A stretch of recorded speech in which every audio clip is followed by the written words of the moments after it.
Report भी देखिए और सुनिए, क्योंकि जंग में हार और जीत का समीकरण ईरान के मोर्चे पर पूरी तरह से अब बदल गया है और ईरान की क्षमता ने अमेरिका को हैरान भी कर दिया, जो कि हथियार भंडार ने दुनिया को चौंका दिया है। लेकिन इसका मतलब ये नहीं है कि ईरान पर बुरा असर नहीं पड़ा। ईरान पर जो असर पड़ा है वो किसी देश के विनाश की तरफ बढ़ने वाला पहला कदम है। यह असर है गरीबी, भूखमरी, जरूरी सामग्री का हासिल ना होना और संपूर्ण अर्थव्यवस्था का ध्वस्त हो जाना। इसीलिए सवाल ये कि दावे की बुनियाद क्या है। यूएस का अदृश्य फंदा ईरान पर शिकंजा कसा कि अगर ईरान को खाना नहीं मिला तो पूरा अरब जलेगा। दरअसल ईरान की अर्थव्यवस्था की रीढ़ उसका कच्चा तेल है, लेकिन अमेरिका ने इस रीढ़ को भारी नुकसान पहुंचाया है।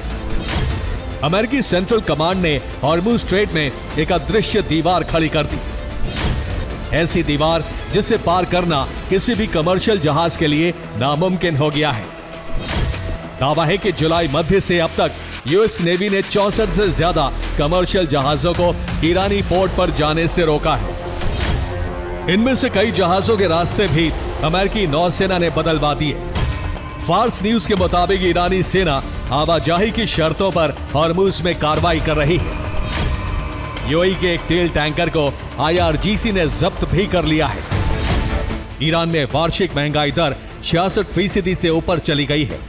खाद्य वस्तुओं की महंगाई दर 100% से 130% के खतरनाक स्तर पर पहुंच गई है। इसके मुकाबले सरकारी कर्मचारियों और मजदूरों के वेतन में सिर्फ 20 से 40% का ही इजाफा हुआ है।